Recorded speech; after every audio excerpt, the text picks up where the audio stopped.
Restituto. Comes up to the pocket. Fires to the right side. Caught by Diggs. Stay up. Oh, my God. Oh, my God. Touchdown. Are you kidding me? It's the Minneapolis Miracle. I got 3 words for you. You like that?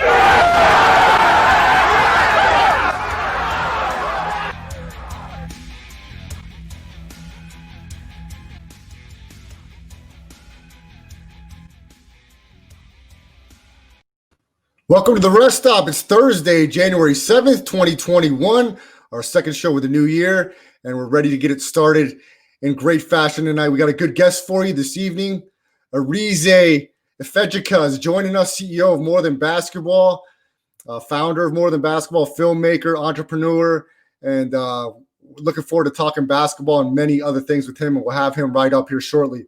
Myself and Spencer the Wiz will also get into NFL playoffs, as that's rolling up here on Saturday. The Cleveland Browns will be out without their head coach, Kevin Stefanski. We'll see how that's going to affect the game of two teams who I personally expect to be bounced from the playoffs quite early.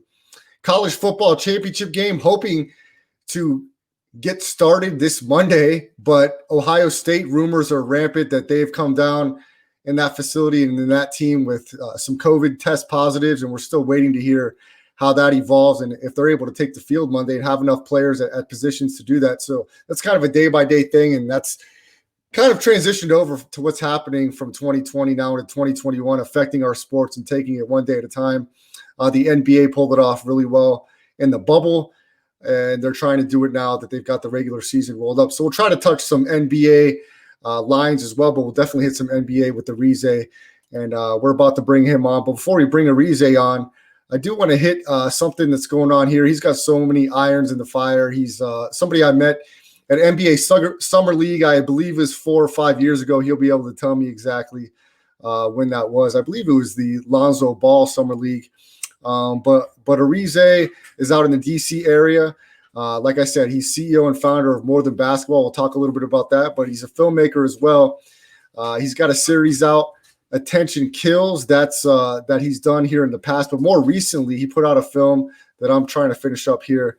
It's called Wicked Jump Shot, and I'm going to play a little clip from that for you right now.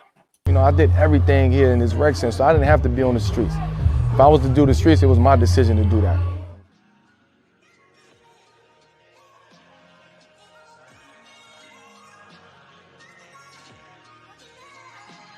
Long before the dream became real,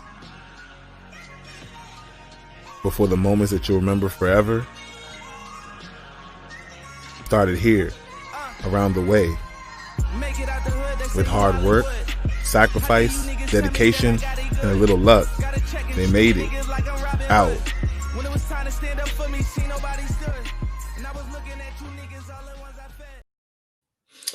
That was a clip from Wicked Jump Shot from my man Arize Ifejika, and without further ado, I'm going to bring him on. Arize, thanks for giving us a little time on the Rest Stop, man. Long time no talk.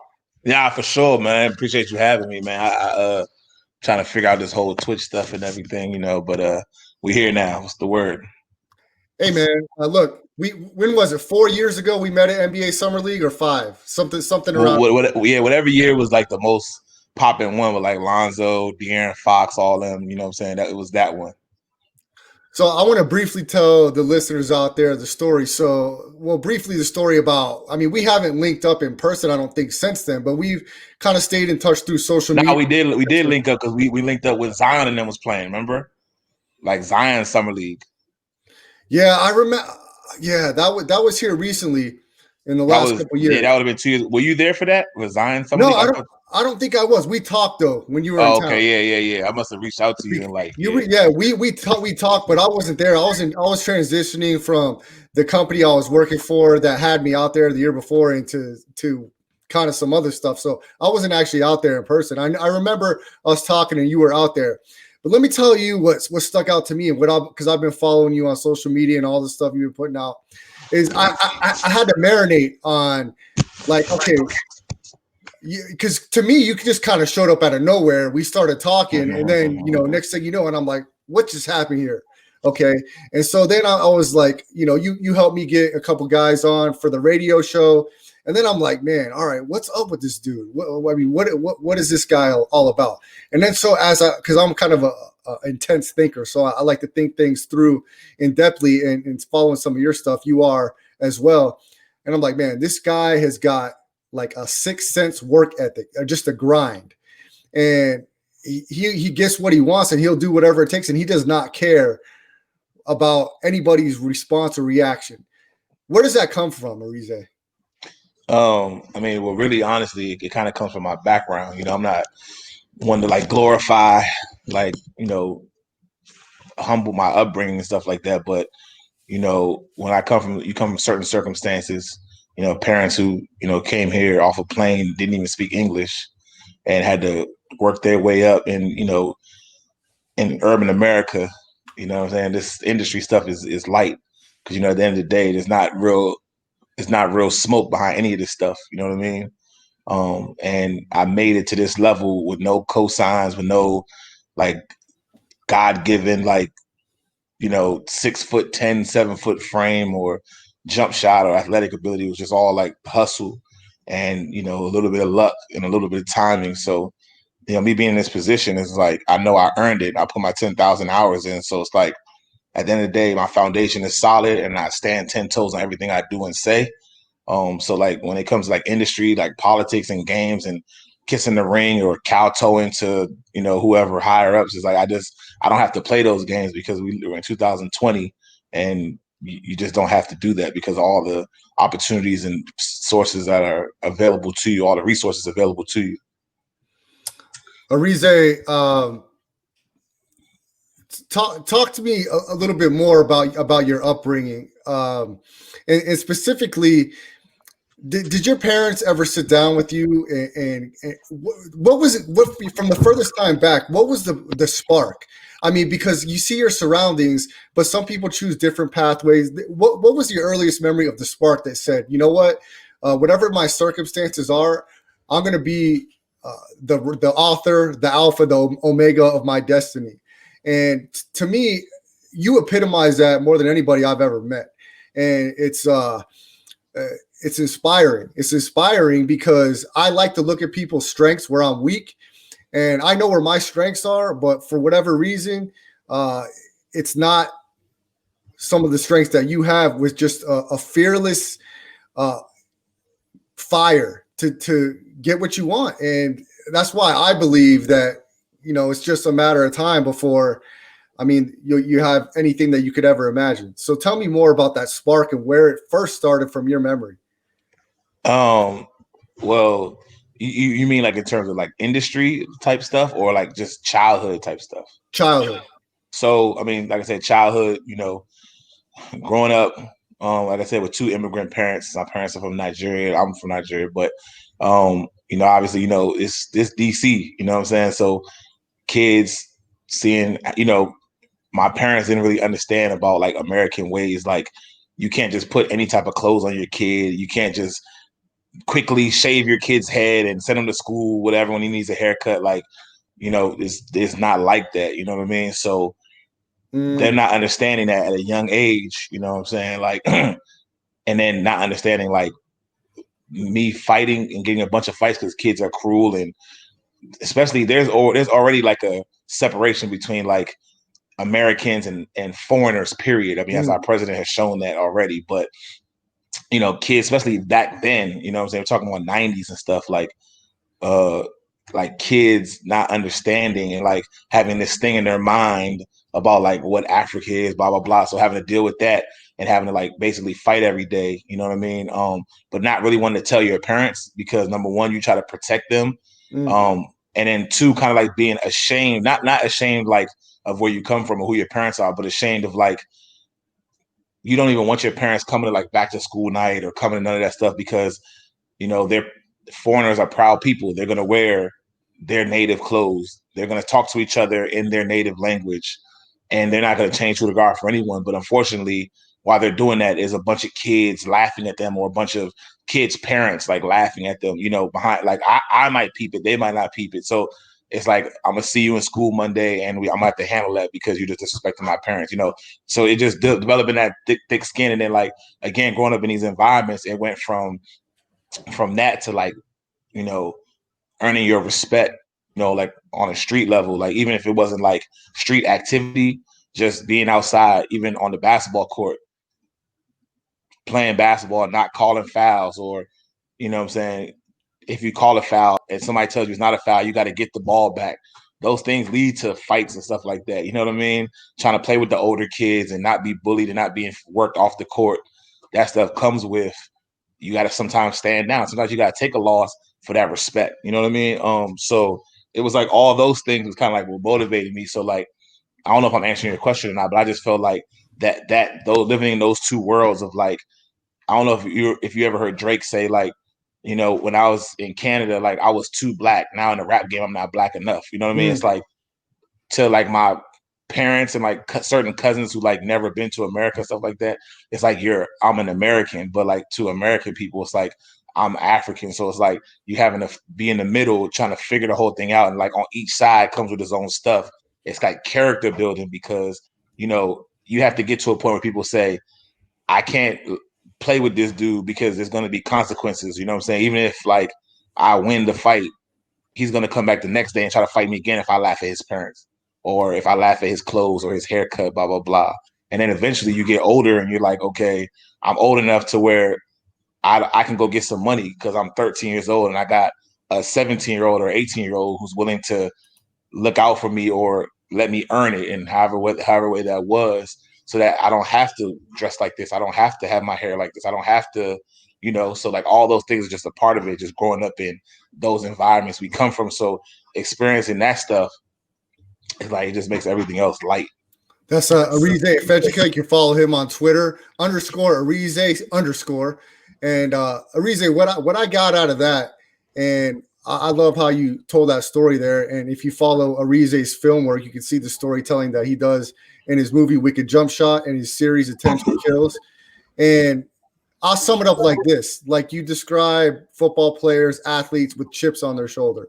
To me, it's kind of an invisible chip on your shoulder that you were gonna change the narrative and your own reality, and not only for yourself, but it was gonna affect not only your family, but you know, your country as well, because you were gonna do whatever it takes in this country when you were here to get where you want to go. And I want to transition that into what's happened here in the last 48 hours, and I want you to describe it after we play a couple clips right here. Yo, What's going on? wow, this is crazy right now. I'm glad we could place the call. We just were watching the video. Kind of weirdly reminded me a little bit of like us because you found something you loved and made a business out of it. That's just a short clip that happened here recently. Anybody that's not familiar, Barstool Sports, Dave Portnoy, Barstool Sports is a multi-million-dollar sports media industry. Arize, I want to toss it off to you from there and tell what just happened here recently with yourself, your company, and Barstool Sports. So if anybody is, you know, interested enough to watch that video in its entirety, I basically got introduced to the guys at Barstool, not Dave Portnoy, but a lot of the other people through Spice Adams. Like, so I'm sure you know who Spice Adams was. He played for the Lions for 10 years. And then, you know, the kids of this generation probably knows him as like the East Bay guy. He'd be wearing like the little basketball shorts and like doing a little spoofy little like things on YouTube and stuff like that. But that's my guy. He's a real solid guy. So, you know, he had introduced me to Big Cat in August, put us in like a DM group thing or whatever. We tapped in, we've been locked in, and, you know, we were, you know, building, but I never had got to Dave. But when they had the Barstool Fund, when they were like basically helping out like a lot of small businesses, you know, through the pandemic, you know, obviously I felt like we fit that mold because of a lot of things that we were already doing that got stopped from the pandemic. And, you know, I still was actually going out of my personal money to like pay my staff and stuff like that. So things were kind of like getting tight, you know, like obviously I could make it happen if I had to, but I mean, not knowing how long the pandemic was going to last or will last is why I felt like it made sense for us. You know, we reached out, filled out all the necessary paperwork, and luckily they liked our story, you know, and if you watch the whole thing, you know, Dave me and him have since talked off camera, text and all that stuff too. But we're kind of like cut from the same cloth because you know, we both don't give a F. I mean, of course, he does it in a different way to me. I'm more subtle. He's more like turned up, you know what I mean? Like, but, you know, and then also, you know, we built something from the ground up that a lot of people have grown to like, grown to love, built like cult like, you know, viewership, fandom, you know, stuff like that. And so like he was a big fan of what we got going on once he really saw everything. And we're actually have a meeting coming up very soon for some other business moving forward. So, you know, hopefully we might have some more announcements moving forward. Arize, I want to play a couple more clips from that call for anyone just joining the show. Barstool Sports, Dave Portnoy, they put together a fund for small businesses to help during this pandemic. This pandemic and this COVID-19 outbreak has affected so many business owners, small business owners. And, you know, for Arize that grew up in the DC area, Black entrepreneur helping in his community is just incredible. And to see this phone call, I personally was moved and shocked. And of course, Arize handles it smooth as always, not showing very much emotion in any situation. But we got a couple more clips that I want to play because this is a great moment for More Than Basketball, Arize, and really a lot of people around the country that's a small business owner or business owner in general. He introduced us a while ago, so I always felt like it was kind of meant to be that we were going to cross paths in some form of fashion. You know what I mean? Yeah, I mean, how do you, obviously you got to do basketball events, grassroots. Have you been able to do any of it? I mean, not really. Even outside of the basketball events, the thing that's hurt me the most is that our community activations, you know, we would be helping this outdoor basketball league, which is like one of the worst areas in the city. We do like turkey drives, we give away like basketballs, we give away like, you know, obviously toy drives and stuff like that. And that's, you know, because there's obviously a large community of like adverse kids who don't even play basketball. That's where the whole More Than Basketball comes from, because we develop those relationships because in every neighborhood, you know, it has, you know, the athlete as well as everything else that comes in those neighborhoods. So gives us access, you know. I got two more clips from Barstool Sports CEO Dave Portnoy and Arize Ifejika, CEO, founder, More Than Basketball, who we got on tonight, The Rest Stop. And we come to you every Tuesday, Thursday, 9 o'clock Pacific time here on The Rest Stop. And you can email The Rest Stop at thereststoppodcast@gmail.com. Here's two more clips from Arize and Dave Portnoy. Community stuff you do. So we'll be there. We're glad. It's kind of the perfect like type business. And again, just another example for us. Like you don't even think of all the people like affected by this pandemic. Like it's restaurants, bars, but then there's there's stuff like this. So definitely. And on top of that, like I said, these kids come from these communities, and you know, like when you look around the league, like there's a lot of guys in the NBA who played in my events too. But this is a lot of guys who, as impressive as it is to like make it to college, like a big college, just making it out the neighborhood, period. Like when you're going to school for free, you get to leave the neighborhood and graduate debt free. I mean, that in itself is like the biggest win from some of these kids that come from some of these communities. You know, and that's literally it's that or back to the block. You know what I mean? Last clip from Barstool and Arize with More Than Basketball. Glad we could help. Perfect example. We'll get in contact with you, and we'll be there every step of the way until the pandemic's done, and you can go back to doing what you do. I appreciate that. There we go. Arize, let's talk strictly basketball right now. And specifically before we hit some NBA, because the NBA is underway, about what you do with More Than Basketball in the DC area. Once things get back to normal, and of course, business starts to flourish, not only business, but we're able to have fans in the stands and we can have kids back playing in tournaments. Schools are underway. What do you think the future specifically of More Than Basketball? Is this something that we're going to see expand outside the DC area? I mean, I like to think that it was always, you know, outside the DC area because, like, you know, travel basketball, you know, is like that's kind of what it is. Like people come from like all over the country to play in our events. You know what I mean?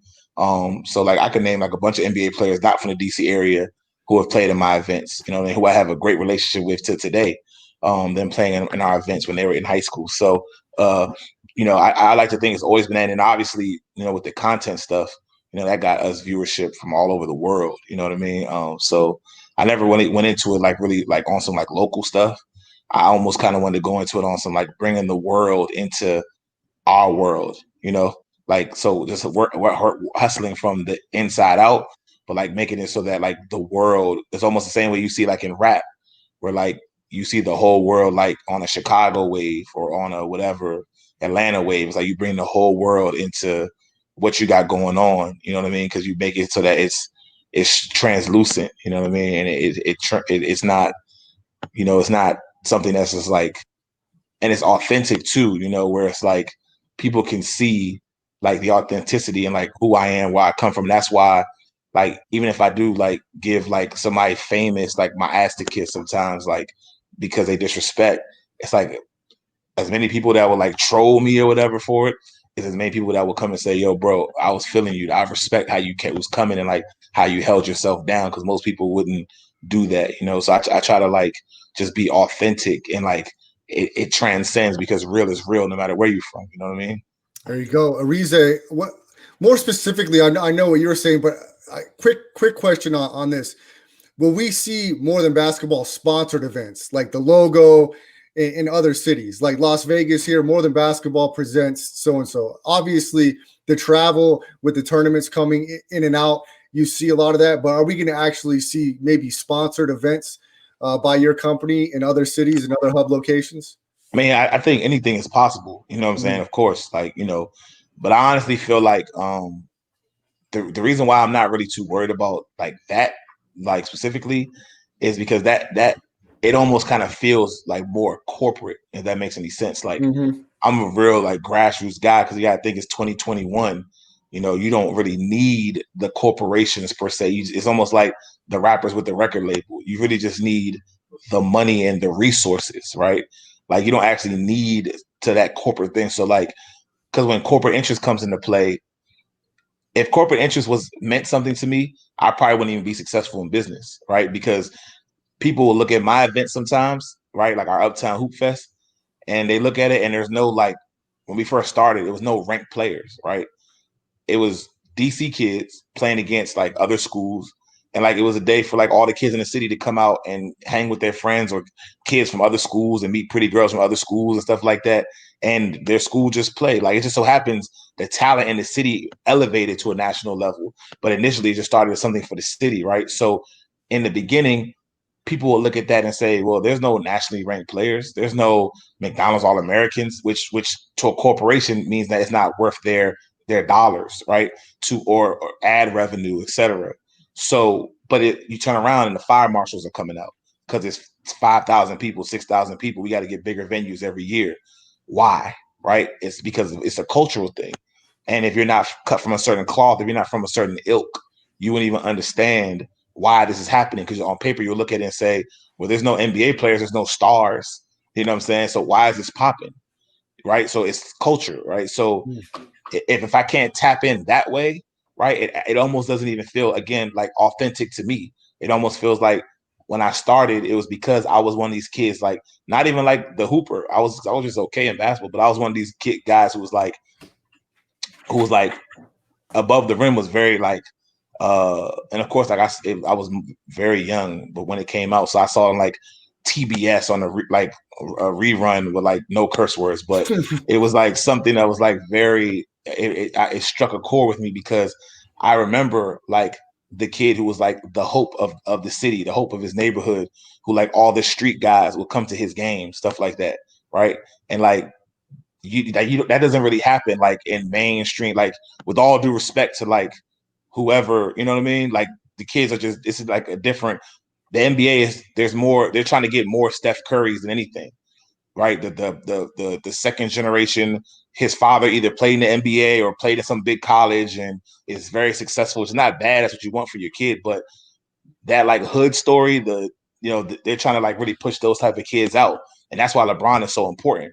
You know what I'm saying? Like, and as you see how the game is going directly, like the thing that we loved about LeBron when he faced off against Steph Curry for all those years is going to be the inverse with Bronny, because Bronny's more like Steph. You know what I'm saying? Like literally, like more like Steph than he's like LeBron. Like if you're talking about upbringing and how he fits into the landscape of the business from corporate interests, right? They're not looking for the next hope of the hood. They're looking for the internet sensation who's the son of a player or the son of someone famous, and let's do a bunch of like videos and So to answer your question, of being long-winded, is that that's always a possibility, but it has to be done in a way where it doesn't feel so corporate, and I can still reach out to it still touched on the core of why I did it, which was to give the opportunity to that kid in the hood who like just going to college and making out the neighborhood is as essential as going to Duke, Kentucky, whatever, because if not, it's back to the block and we know what's waiting for them there. Arize, where you're going with this, I want to talk about more, and we will get to NBA, but I want to piggyback off what you were talking about. You mentioned a few key words, grassroots, and when you talk about like the Steph Curry, LeBron, and then the Bronny, it's a cultural mentality that corporate America brings into the situation where it doesn't shine light. Talk about some of the projects you've done in the filmmaking aspect, Attention Kills, Wicked Jump Shot, and your focus seems to be on a different type of cultural mentality that is not corporate. And tell us why, focus on that, and why you don't want to compromise that and you're not really trying to placate to anybody. So tell us what message you want to present and who you want that message to reach. Well, I mean, the main reason, which is like, I think clear and present, is that I wouldn't be good at it, right? Because I can't draw. Everything I do is drawn from inspiration from my own life experiences, right? When I was a kid, right, like I had a sister, like my older sister, who like everyone in our neighborhood, she was like the best basketball player. But in a cultural perspective, it was like I was the kid that like your sister is better than you at basketball, like forever. Like she was better than me all the way up until like I was like 21, something like that, like something crazy like that. Like she was actually JUCO All-American, like first team All DC Metro as a freshman, like all this type of accolade. Played on the best AAU teams and she was like, she's older than me, so you know she was like very, very good. Like so, from a young age, I would travel to all these different places and watch her compete. So my point of saying is that I draw from these inspirations. So like I seen it on the corporate level, right? So I seen that like the business of basketball, and then I seen like the other side of it, right? Like meaning like I've seen like the shoulda, coulda, wouldas, right? Like the guys who could have made it, but where I come from, we say a term like called crashed out, right? Where the streets got the best of them, or they academics, whatever. So I didn't seen like the hoop dreams deflate like a true fiend's weight or whatever, to draw from Jay-Z. So that's why like every film project I've ever done, it never has a happy ending. Like there's not one film project I've done with like a cookie cutter, like happy ending. It's always like everyone's waiting for this happy ending. It's like, wait, hold on, it's over. And so he died, or it's over and they lost, or it's over and what? Like it's because it's just, that's my reality. I've never really seen a lot of these things like turn out well, right? And I also wanted to be very cautionary to young people. And I feel like you lose young people when you have these like happy endings, because they know what's going on. Like they're living in the world, they're seeing everything going on in the world, and they know what it is. So it's like you got to keep it real, And so like with the film stuff, I always try to draw from like a place of inspiration and relativity, because I always wish, like if I was a kid, I wish I would have met an Arize, or there would have been an Arize in my generation, because I know I would have stalked, especially with social media, I would have stalked that guy. Okay, he's about to have this event, I'm gonna walk up on him, try to work for free, try to do whatever to be close with a person like that, because I searched for that for so long. Is what motivated me to do the things the way I'm doing it. And we've done it at such a large level, grassroots wise, that like from a level of like from a proof of concept perspective, like I've had a million offers to do stuff, because obviously, like I said, we built this amazing following and stuff like that, and all these relationships. But like I said, I don't know how to do it the other way, because it doesn't feel right. And when it doesn't feel right to me, it feels forced, and I'm automatically unhappy with the project. So I'm not really like behind it, and I can't put out my best work that I'm proud of, and work that I feel like I'll be proud to like look back on years and years from now and have the same like feelings and relativity and effect on the generations. You know what I mean? Absolutely. That's Arize Ifejika joining us, CEO, founder, More Than Basketball. Arize, the NBA bubble. Let's go NBA now. NBA bubble completed here not too long ago. We're talking less than 2 months ago. Lakers came away victorious in Orlando, but we've already started the new season in unprecedented without fans. Let's start in Houston with James Harden. Okay. The situation about the trade rumors and then him causing his team some COVID situation, that talk has kind of diminished a little bit. Do you think James Harden gets moved before the trade deadline? And what's going on with him as a basketball player and then off the court? I mean, so I guess the first question is, do I think he'd be moved? And I say no, hell no. The reason why I say that is because like who like what would even make sense for James Harden? Like who can you? Because I proposed something like online that not too long ago where I said like the only thing I think could make sense would be like trading him to like Minnesota. The reason why I say that is because um they're looking for a young star or whatever. So like Ant Edwards would have to be a part of it. They got a bunch of guys, like 4 guys in that 2 guard position between Malik Beasley, Jared Culver. What's my man name? Who went to Georgia Tech. I can't remember. Josh Okogie and Anthony Edwards. They got 4 2 guards, right? And then they had like a couple like guys that got like decent money, like contracts, like Ricky Rubio to make the money work. And that would be the only reason why Houston would do it. But at that point, that would be like a rebuild. You know what I mean? And then so what happens with John Wall and that big contract? Now, like, who you gonna get to take that? Like, what do we do? Like now the roster doesn't even make sense. The timelines don't make sense. Like, who can you like? What would make sense? Like timeline wise for guys, majority of their team is in their 30s, their core. I mean, it doesn't even make sense. So, like, to answer that question, like, I don't see it, like, because he's just too good. You're not going to get nothing back. And if you're going to rebuild, you got John Wall at 4 years left on his deal, 3 years, something like that. It doesn't make sense. And then what's going on with him? Houston doesn't want Harden back, but what's going on with him? I feel like he's doing what a lot of stars have done. Like, I mean, they're stars. They're, I don't want to call him a diva, but something like that. When you're that good, I mean, you do what you want when you're popping. You know what I'm saying? So it's like nothing's going to happen to him. And at the end of the day, when it's time to play, the man is never hurt. He's good for 30, good for 40, sometimes even good for 50. So at the end of the day, he makes you money because he puts butts in the seats. People want to watch him. I mean, so it's like he's good business. He's not driving. Like people don't want to see him less. You know what I mean? He's not less productive. He's not more hurt. Like he's definitely great value for his contract because he doesn't get hurt. You know what I mean? So I think that if you're an organization and you got a guy that good, you kind of got to take like the BS that comes with it because he's actually outperforming his contract. If you think about it in relativity to every other supermax, he's actually outperforming his contract if you judge based on the field. Because like I say, he led the league in scoring. He's right up there in assists. He doesn't get hurt. Plays every game. I mean, so Statistically, you're onto something, but I mean, at some point, you've got to start getting to finals and elevating the play of your teammates. But statistically and availability wise, I agree with you there.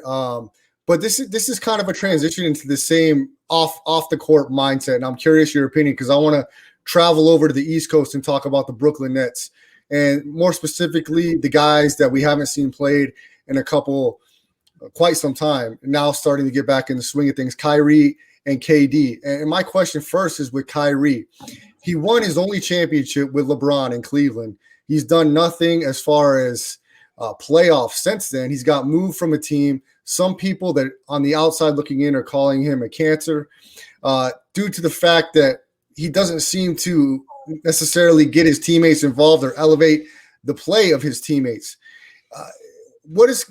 Is Kyrie just by walking in the door win over a Nets locker room that without him and KD still go to the playoffs and still compete hard? I mean, does he not have to prove something to get these guys all bought in to make this team a championship team? Or are they just flat good enough with KD and Kyrie to beat anybody? Well, I mean, first of all, selfishly, I'm always going to be team KD because of his sister. I love his sister. She's my WCW. But outside of that, Kyrie, in this era, again, like what I said, like it's a different type of player, if that makes any sense. Like it's a different, so like meaning like the players have so much clout and juice that like as like it's hard to like look at it the way you look at like the older days, if that makes any sense. But Like, do so they have that clout and juice within their locker room? Does a Karis LeVert, Joe Harris see this guy who hasn't played a full season and say, okay, whatever you say, you're going to take us to a title, when they're like, look, we pretty much can make things happen when you're not on the floor. You're barely on the floor. You sit after 3 games. Is any of that mindset with those guys, or are they just all bought in? Is it all around a different mindset in that locker room? I mean, I don't even look at it like that, right? Because you know how I look at it? I look at it like Karis LeVert wouldn't even say nothing. You know why? Because at the end of the day, Kyrie can go to management and say it's him or me, and the decision's easy.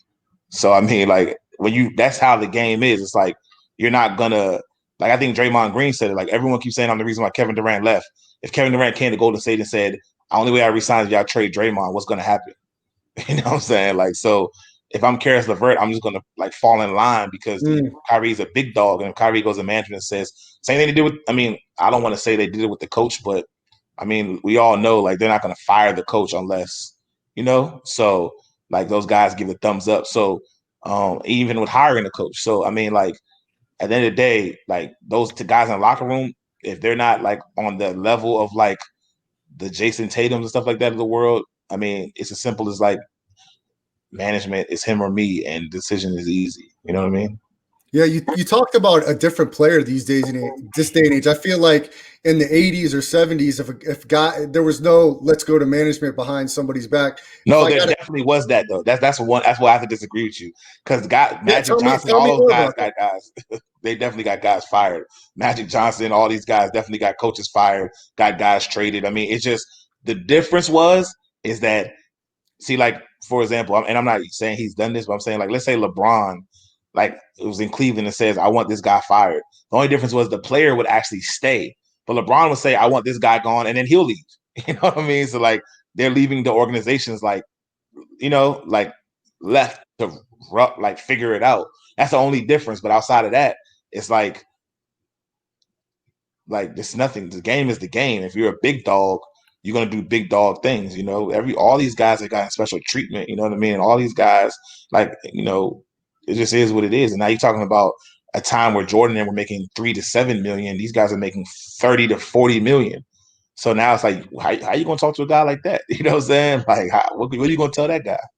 You know what I mean?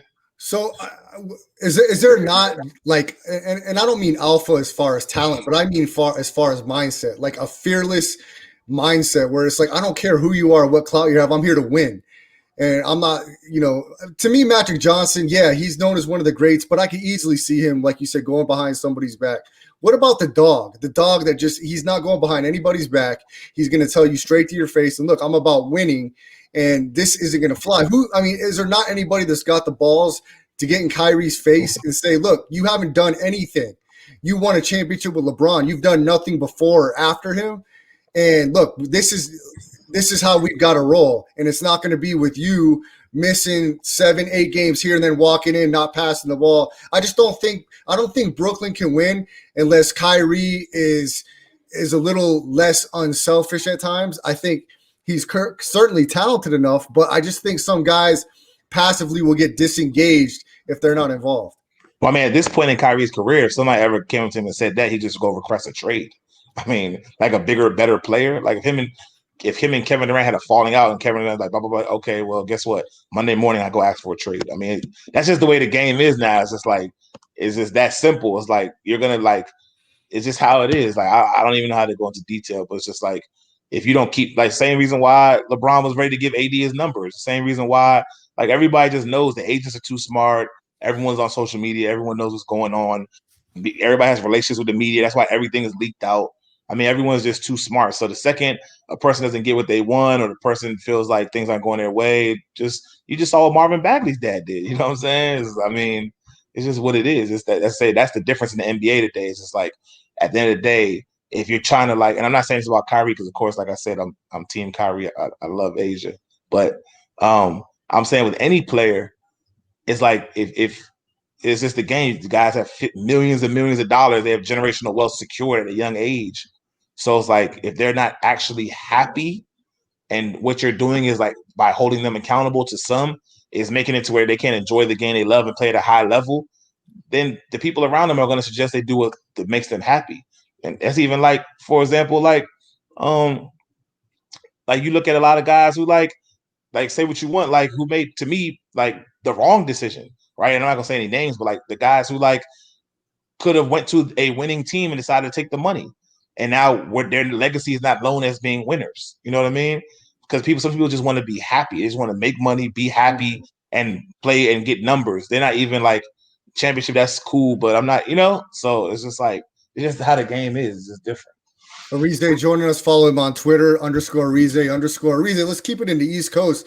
A team. I know we're only 8 games in, but there's something to like in one of the most passionate fan bases in the world, the New York Knicks. They're winning games right now. I think Julius Randle is a heck of a player. Talk about Tom Thibodeau, the Knicks, and a lot of no names getting some wins here. How sustainable is it? Can they sneak into the playoffs? Well, I'm also once again biased. I guess I got a New York bias because 2 of my closest friends I actually work very closely with 2 of the Knicks recent first round picks. So one of my close friends that I kind of grew up with, Bakari Smith, he actually worked with us for a long time too. He works with RJ Barrett very closely. He was a coach at Montverde. They built a relationship down there. And once RJ did what he had to do at Duke, he reached back out. He actually my guy Bakari actually recruited Cade Cunningham to Montverde. So, selfishly I root for RJ because of that. And then obviously Emmanuel Quigley, my guy Jide Sodapo, he's been locked in with Emmanuel forever. And Emmanuel has been up, down in terms of trajectory. Like he was a McDonald's All-American, all that stuff. He was trajecting upwards. Got to Kentucky, struggled a little bit his first year. Everyone was telling me he's a transfer, blah, blah, blah. He came back, started the season off kind of shaky. Then he ran off like 18 straight games, SEC Player of the Year, first round pick, So he got a chance to see who really got is for him. So, to answer your question, like I like the Knicks. What they're doing is just way too early. But I definitely want to see those guys do well, whether they're winning or not. I want to see those guys do well because I actually know the story. I know the people behind them. And I know that they've both gone through a lot to get to where they're at. RJ had a lot of injuries last year, and he dealt with a lot of stuff because being compared to Zion, he was supposed to be the number 1 pick, blah, blah, blah. So and then they're in tough cities. So I mean, I just want those guys to win, regardless of what the Knicks do. And I think the Knicks, I don't know if they're playoffs. I'm not one to say, but again, you have to play the games. So, Arize, as we're wrapping it up with you, I want to go back to some of the stuff we talked about earlier on a personal level. What has it been like over for you in DC during this quarantine, this COVID outbreak? I mean, has you pretty much been in the house for the most part? Have you ventured out too much? Any traveling? What's life been like for you personally during this whole 2020, beginning of 2021? I mean, I'm actually in LA at the moment. I've been chilling in LA, just getting low, chilling, connecting. Just more of a vibe, warmer weather, chill. So I've been in LA for a few months now. But DC is. I mean, if anybody's been watching the news the last 48 hours, DC is a crazy place. You know what I mean? It's not. It's not. It's kind of like why what we did I feel like was so important because it's such a crazy place. There's so much stuff going on from crime, murder, all that. Then politics. It's like the helm and the hub of politics. Like it was so long in my life. I was always so scared that like somebody would come attack. And we know about 9/11 and stuff, but I'm saying somebody would come attack America. Like I always felt like they would start in DC. Like where would you start? If I'm like whoever, terrorist, whatever, like if I'm coming to attack America, where would I start? So I always like even growing up always thought like the way we were at war and you would hear about stuff during like previous administrations about like we're not over there. So you just hear stuff about like US troops are just over there killing innocent people. They're just running through towns and like we don't know what's going on. That's just what you're hearing. I always had that fear. So my point in saying that is that as far as like the quarantine is giving me a lot of time to think, right? And that's very important for a person like myself and for everybody, period, right? Because we're moving so fast with social media. People are on to things so fast, right? That it gave me a chance to like sit still, catch up on a lot of movies, a lot of TV shows, a lot of reading, right? Because I had a lot of months to just try to figure like things out and as well as like just a lot of downtime. Then you took away a lot of things like socialization, right? Like, so There's no more day parties. You know, everybody knows about DC Sunday Fun Day. There's no more clubs. There's no, at least I wasn't going to that crap. You know what I'm saying? There was no more kickbacks and all that type of stuff. There's a lot of isolation, a lot of not seeing people for days on end. Like you literally start the day saying like, okay, I'm going to be in the house all day. And then the next day, all day. And the next day, all like literally like not so sometimes like it was almost like no shower Sundays type stuff. Like I was just chilling because it's like you're not gonna go anywhere. So you know, I'm being long winded, but the point of what I was saying is that you know it was good and bad. But I think the best part about it was that I had an opportunity to really get to things that I may have never got to or got pushed off, and revisit a lot of things that I had like different movies. Like for example, I had like a friend of mine who like had told me about Good Will Hunting years ago. I never watched Good Will Hunting, and that's one of those movies that like, so that and Citizen Kane are two movies that like I have been told about basically my whole life. Like, you got to watch this movie. It's almost like Of Mice and Men. Like these are like just things that just come with like living in America. Like you haven't seen these movies, you know what I mean? I remember Austin Rivers had said something funny on a podcast about him being around the Rockets and being like he'd never watched Martin. And they were like, "What? You never seen Martin?" You know what I'm saying? And I was even like, "You never seen Martin? You're Doc Rivers' son." But again, I wouldn't be surprised if like Bronny never seen Martin or Steph Curry. Like that's what I'm saying. But so those three movies were like everyone kept telling me like, "You never seen Citizen Kane? You never seen Good Will Hunting?" And I finally watched Good Will Hunting, and I actually had stereotypes about Good Will Hunting. I'm thinking like it's about like something with hunting, like, you know, like going to hunt in like but doing it the right way or the good fight again, like something, you know, because the title's misleading. I didn't know like the dude's name was Will Hunting, you know what I mean? Like, and like I didn't know, like, you know, so it's like just that alone and just actually watching it and then being like, okay, I feel really stupid. I never watched it, and I assumed it was something that completely wasn't. Now I'm gonna go back and watch everything. I'm trying to go watch Casablanca, Shawshank Redemption, Sleepless in Seattle, any of these movies that I knew as a kid that everyone called these great movies, like Gone with the Wind. What's the thing with Mel Gibson? Braveheart. I'm trying to see it all, like because I had all these stereotypes because of media, the manipulation of media, and like not seeing people who look like me, so I wasn't automatically interested, and I was boxed in, and that's kind of like what's motivated me with like my art is to like I started thinking about within that, like my next step has to be to do something that everyone can enjoy. Like I'm not saying everyone can enjoy it, but like not just basketball. That's why it's more than basketball. Like not just basketball people, not just whatever. And that goes back to why I'm so proud of Attention Kills. Like if you can get past like the fact that it's like all black or whatever, and like just really watch it, is really like a thesis to like the urban American experience from a DC perspective, and anybody can really take from it and be like come away with like context to why certain things are happening, if that makes any sense. Absolutely. You know, I've watched it. Unfortunately, Arize, I'm gonna be. You already know this. It's hard to get a lot of white people to stick around with that when the same type of mentality. Like if you don't see someone or you're turned off by something, you've got to really look a little bit deeper. But I do encourage anybody that has an open mindset and wants to just learn and try to, like Arize said, I'm like that. I like to take anything and I like to be able to relate it to my reality. It doesn't matter who it is or what it is. There's always a story to be told that you can relate with somehow. I learned that early on. And there's a question I wanted to ask you, but man, we need more time. But next time, Arize, and I want to set this up for the next time we were in, I want to hear your story about how you ended up from DC to FAMU in college, because Florida is my neck of the woods. I grew up in Orlando, which is not where FAMU is located, Florida A&M. But I grew up.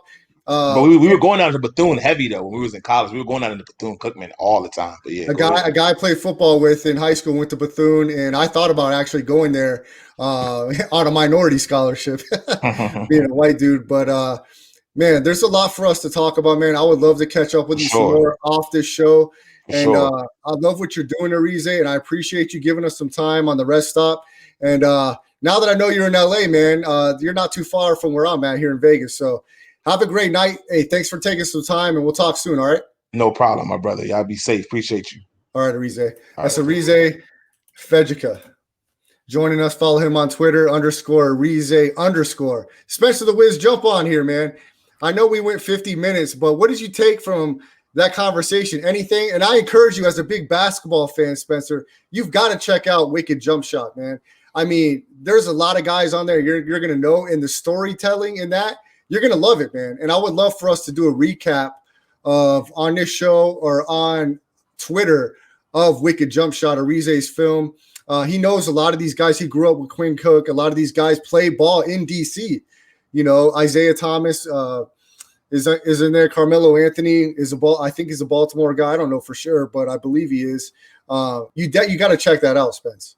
No, for sure. I just have a ton of respect for someone who's willing to actually get into the nitty gritty of helping people.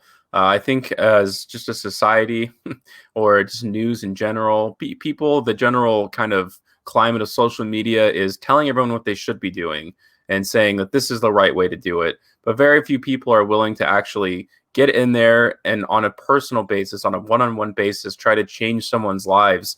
And also just the hustle of, being an entrepreneur, especially in the middle of this. I started my own app. I kind of gave up a lot to get that start, and it's a sacrifice. It's an everyday thing. You could very easily just go into the comfort zone of something, but to push through and to persevere and to make a difference is another thing. So I just think it's awesome, and I would love to, meet up with them sometime and talk basketball for sure. Well, look, I mean, I'm being honest here. Arize is not going to pat himself on the back, or, he's not going to kiss anybody's ass. But listen, I'm going to be 100% honest with you. Arize, it comes from immigrant parents. He's got a Nigerian background. And to be a Black entrepreneur from that background and growing up in the streets, and to be where he's at and where he's going, and not give a F what anybody thinks about his opinion. He doesn't sugarcoat. He's not going to kiss anybody's ass. And there's just some, like, I don't know. I've sat back and watched him for a few years now, because we met at Summer League, but we haven't had a chance to meet up in person. And I'm like, man, what keeps drawing me to this guy? Like, he's just got this freaking spirit, Spence, where he's going to make it, and he's going to, like he talked about in the beginning of the show, he's taking his life experience and what he's gone through. And if you really paid attention to everything that he said, there's a lot of scenarios that just were fuel to the fire for him to say, this will never be I'm going to make my own reality, and I'm going to get out of this, and I'm going to be better than anybody ever told me I could or couldn't be.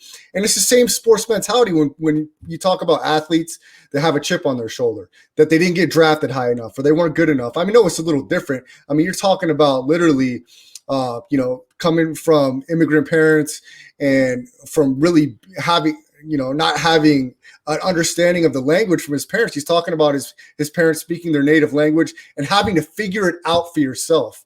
That's crazy. That's crazy. And that's such a grinding spirit. That grinding spirit is second to none.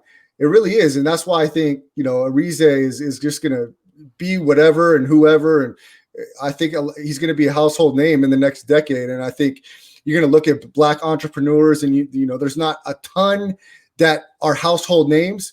But I know Arize, one of his biggest inspirations is Jay-Z, and Jay-Z is a household name. And I love the story he told about the movie Above the Rim. Have you seen that movie, Spence? No, I haven't seen it. You have to see Above the Rim. It's got Tupac Shakur in it. And I could have talked to Arize a lot longer, because he loves and you'll notice in his film, the mixture between the hip hop, the rap culture, music, and sports.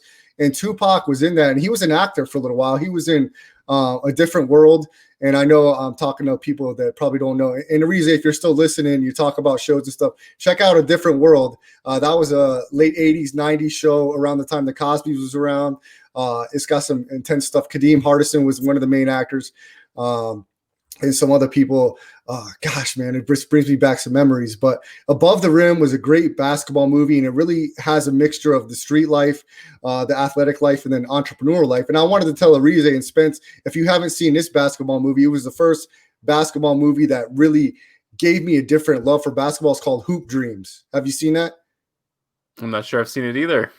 All right, you got to check out Hoop Dreams. It talks about two inner city kids from Chicago that played at some prestigious high school basketball programs in the Chicago area, and their dreams to make it pro and how they were going to make it out, but all the struggles on the outside that maybe put a stumbling block in their way from getting to where they go. You'll see injury, you see personal family addiction. And to me, man, like I know a lot of people looking in, and if you don't know me personally, you look at this white guy, and look, I have some opinions. I don't care if you think they're racist or not. I know my reality, and I grew up in Central Florida, and I had to play sports, and it wasn't all white people. I grew up in a predominantly Puerto Rican area, and if you didn't get along with everybody right away, you weren't going to fit in playing sports. And sports was my love from day one. So I was culturized to a lot of stuff that maybe a lot of, white people or Caucasians weren't, based on where they grow up. And you hear Arize talk about that. A lot of stuff culturally is regionally as well. Like where you grew up and where you were associated with kind of defines what your ideologies or what your reality was.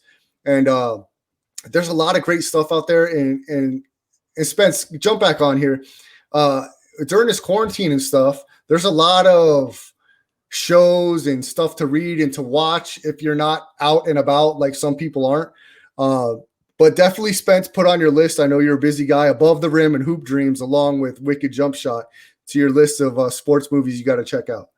Yeah, I'm not much of an expert on classical sports movies. I'm trying to get caught up. I'm on a marathon for James Bond movies. That's kind of like one of my big projects. So I'll go. I think I'll go to sports next when I finish this big little project up.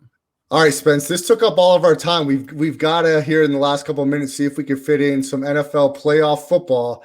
And college football playoff championship game is scheduled to be played on Monday night. But let's start off in the NFL, Spence, and let's start off with the first game on the playoff slate, and it's going to be the Colts at the Bills. The Bills are sitting, and I'm going just off of Caesar William Hill lines right now. Bills a 6-point favorite against the Colts. The Bills were dancing away in practice. They're as loose as can be right now, Spence. The Colts blew a big lead in their last significant game against the Pittsburgh Steelers. I think traveling to Buffalo, a hot Bills team, Stephon Diggs, a little bit of an injury.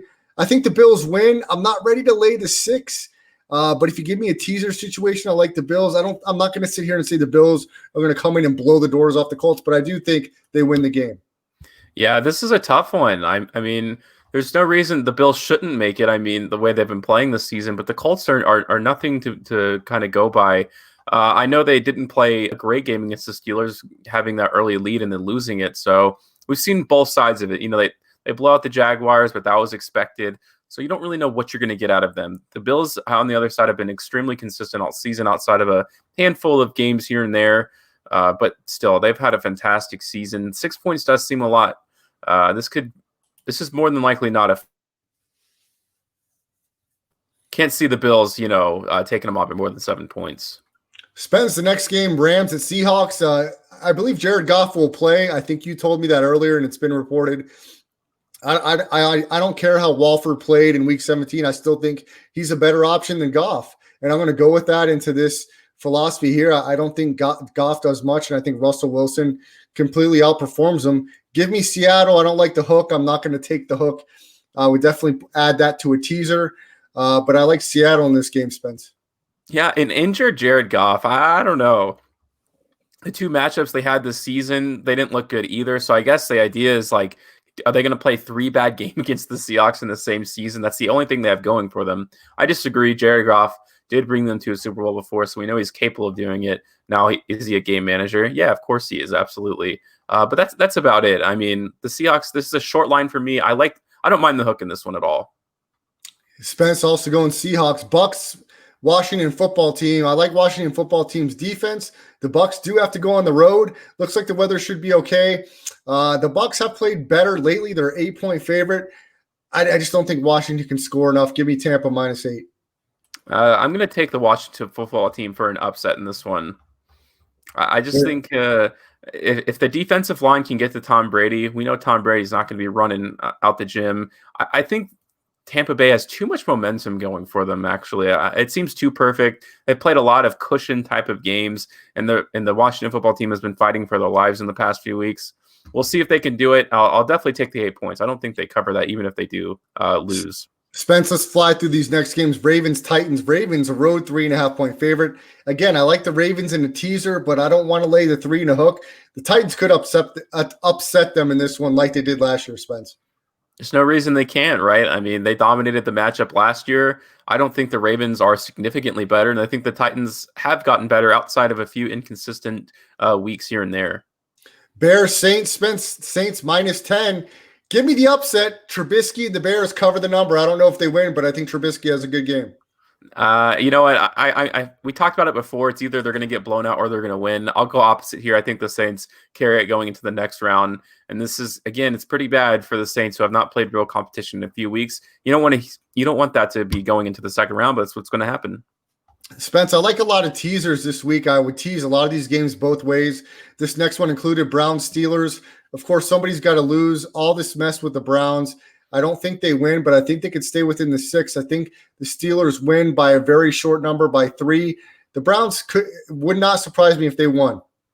I think it's going to be 28-10 for the Steelers. No head coach. I mean, you're going against the 8 ball here. I can't think of any team in the league that can perform well in a playoff game, especially after like 20 years to just go into it and beat a division rival. It's not going to happen. All right, Spence, national title game, Ohio State, Alabama. Ohio State, I don't know what's going on with the COVID issues. I think this game gets played on Monday. My favorite bet of the week for everybody out there, play of the week. I like Alabama first half at Circa. Earlier in the week, you could get the first half -4. A lot of places, it's 4.5 or 5. I think Alabama wins this game by double digits, Spence. Oh, gosh. Yeah, I teeter on this one a lot, to be honest with you. I mean, you got a guy who just coming off 6 touchdowns against the national treasure of the league, Trevor Lawrence, and his team. But Alabama is just unstoppable. Alabama really wants this game. I think they're going to take it.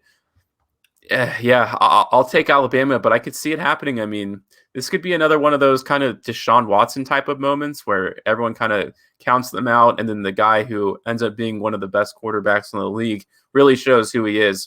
So we'll see what we get out of Fields here. We'll talk more about that on Tuesday, and Jalen Waddle hoping to be back for Alabama, along with Heisman Trophy winner wide receiver Devontae Smith.